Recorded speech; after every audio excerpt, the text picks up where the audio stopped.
Dear students,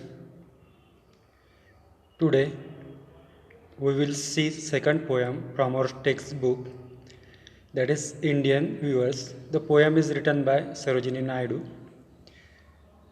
Let us see the brief introduction to the topic. Students, you know that artisans are also called craftsmen. They are creators of diverse goods and use their hands to create unique, functional, and also decorative items using traditional techniques. There are different types of artisans. Some are goldsmith, some are metalsmith, tailors, shoemakers, stonemason, instrument makers, hat makers, glass artist, and weavers also. Weavers are those persons who create or use different kind of clothes like woolen clothes, rich silk clothes, casual clothes, colorful clothes, or comfortable clothes. Student, you know that various nouns have sprung out from what kind of work a person is doing. For example, the person, one who plays a game, we call him a player. The person, one who dances, is a dancer. The person, one who cooks, is a cooker. The person, one who sings, is a singer. The person, one who teaches, is a teacher. As the same, the person who views is a viewer. तो viewer क्या होता है?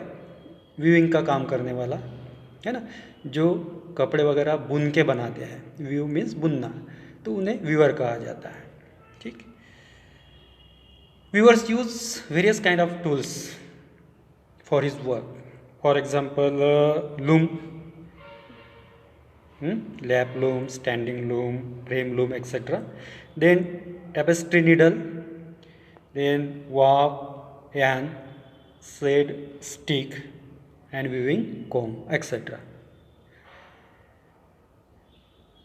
Let us see the introduction of our poetess Sarojini Naidu.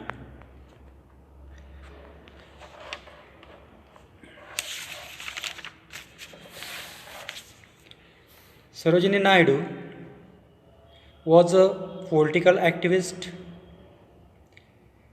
feminist. Feminist means the person who support the idea that women should have right and opportunities as men. ऐसे लोग, ऐसे व्यक्ति जो इस आइडिया को सपोर्ट करते हैं कि जो स्त्री है उसको पुरुष के बराबर ही अपॉर्चुनिटी मिलनी चाहिए, राइट, अधिकार मिलने चाहिए, ऐसे आइडिया को सपोर्ट करने वाले जो लोग होते हैं, व्यक्ति होते हैं, पर्सन्स होते हैं, उन्हें फेमिनिस्ट कहते हैं. And the first Indian woman who became the president of the Indian National Congress. Okay, तो Sarojini Naidu was a political activist. Sarojini Naidu एक पॉलिटिकल एक्टिविस्ट थी, एक फेमिनिस्ट राइटर वो थी. And the first Indian woman who became the president of the Indian National Congress, और पहली भारतीय महिला वो थी जो इंडियन नेशनल कांग्रेस की प्रेसिडेंट बनी थी, अध्यक्षा बनी थी. She was an important figure in India struggle for independence.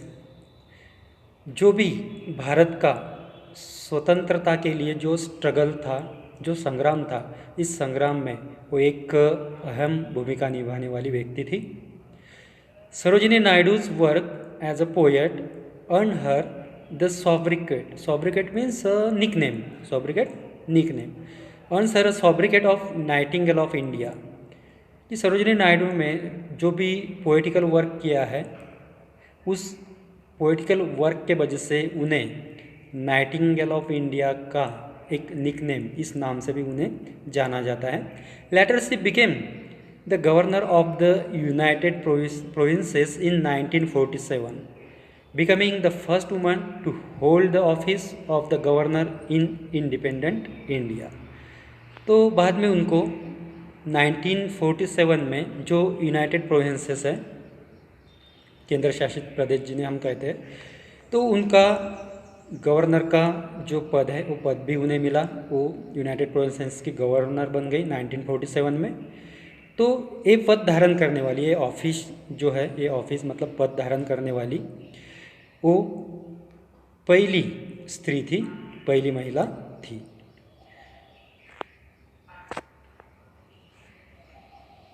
Let us see the brief introduction to the poem. Indian Weavers is a short poem where the poet talks about three types of garment that the weavers weave at three particular times of a day। तो ये Indian Weaver, ये poem क्या है? Is a short poem, जिस poem में जो अपनी poetess है सरोजिनी नायडू क्या कर रही है, where the poet talks about three types of garment, तीन प्रकार के गारमेंट के बारे में या तीन प्रकार के कपड़ों के बारे में यहाँ पे वो हमें बता रही है। That the weavers views at three particular times of a day. जो वीवर्स है, जो बुनने वाला व्यक्ति है, वो क्या कर रहा है, तीन पर्टिकुलर टाइम, जो दिन में के तीन पर्टिकुलर टाइम है, उस टाइम में वो गारमेंट बुनने का काम कर रहा है। Stanza of the poem represents the three important events of human life. तो इस पोएम में तीन स्टैंजा दिए हुए हैं और हर एक स्टैंजा क्या करता है, इस stanza of the poem represent the three important events of human life. तो हर एक स्टैंजा मानवीय जीवन में जो तीन इम्पॉर्टेंट प्रकार के इवेंट्स है, जो घटनाक्रम है, घटनाएं हैं, यहाँ पे उनको रिप्रेजेंट करने का काम करता है, दर्शाने का काम करता है। तो कौन से इवेंट है? पहला है बर्थ मीन्स चाइल्डहुड, बचपन, देन एडल्टहुड या फिर जिसे हम यंग एज कह सकते हैं, and death means old age. तो ऐसे जो मानव जीवन की तीन अवस्थाएं हैं, चाइल्डहुड है, यंग एज है और ओल्ड एज है, इनको दर्शाने का काम ये तीन स्टैंजा यहाँ पे करते हैं। The colours mention in the stanzas are very significant as they indicate the moods related to the events. तो यहाँ पे जो कलर्स मेंशन किए हुए हैं, जिन भी रंगों का यहाँ पे वर्णन है, उल्लेख है, तो वो सिग्निफिकेंट है, महत्वपूर्ण है। क्यों? As they indicate the moods related to the events, की इवेंट्स से, घटनाओं से रिलेटेड जो मूड है, जो मन की वृत्ति है, प्रवृत्ति है, उन्हें इंडिकेट करने का काम, दर्शाने का काम वो कलर करते हैं। Okay students, let us see the poem in detail.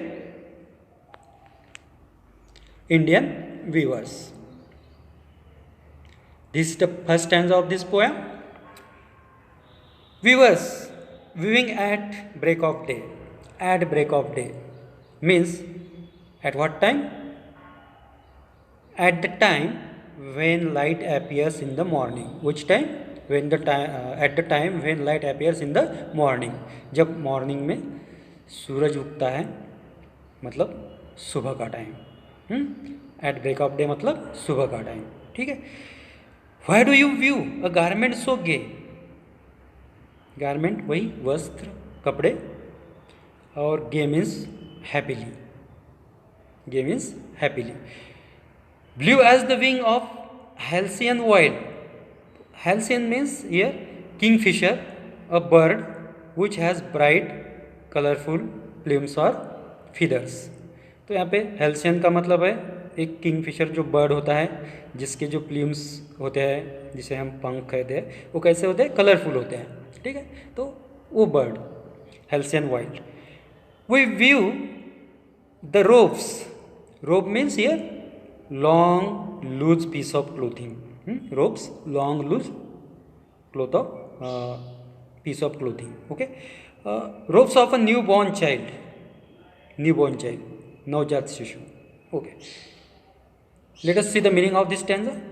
Weavers, weaving at break of day, why do you weave a garment so gay? तो यहाँ पे हमारी जो पोएट है सरोजिनी नायडू, वो हमें बता रही है व्यूअर्स क्या करते हैं. Viewers weaving at break of day, viewers जो है वो सुबह सुबह सूरज उगने का जो समय है उस समय में विविंग का काम कर रहे हैं, कपड़े बुनने का काम कर रहा है. वो उनसे पूछती है क्या, why do you view a garment so gay, कि तुम ये सुबह सुबह ये जो गारमेंट, ये जो वस्त्र बुनने का काम कर रहे हो वो इतने हैप्पीली क्यों कर रहे हो. हाँ, तब सुबह का समय है और हैप्पी मूड में जो व्यूअर्स है वो गारमेंट बुनने का काम यहाँ पे कर रहे हैं. तो पोएट उससे पूछते हैं why do you view a garment so gay, इतने हैप्पीली तुम व्यूइंग का ये काम क्यों कर रहे हो. Blue as the wing of halcyon wild, कैसा गारमेंट है, ब्लू, कौन से कलर का, ब्लू कलर का, नीले कलर का. As the wing of halcyon wild, कि जो किंग फिशर बर्ड होता है उसके प्लूम्स या फिदर जिस तरह से ब्राइट कलर के होते हैं उस कलर का, ब्लू कलर का जो गारमेंट है वो तुम क्यों बुन रहे हो, इतने हैप्पीली बुन रहे हो. At that time the viewers answer, viewer answer देता है, क्या आंसर देता है, we weave the robes of a newborn child. हम क्या कर रहे हैं, we weave the robes of a newborn child, कि जो नवजात शिशु है उसके लिए हम यहाँ पे एक वस्त्र या कपड़ा बुनने का काम हम कर रहे हैं. तो यहाँ पे जो पहली अवस्था होती है ह्यूमन लाइफ में कि चाइल्डहुड यहाँ पे दर्शाया गया है ना. जब किसी शिशु का जन्म होता है सब जो है हैप्पी मूड में होते हैं, ऐसा वहाँ पे एक प्रकार का एटमॉस्फेयर बना होता है. तो हैप्पीली वो व्यूअर जो है सुबह सुबह वो न्यू बॉर्न शिशु के लिए यहाँ पे वस्त्र बुनने का काम, कपड़े बुनने का काम कर रहे हैं. तो ये हो गई पहली अवस्था. पहली अवस्था के बारे में यहाँ बताया गया है. तो students, the remaining part of the poem we will see in our next video. Thank you.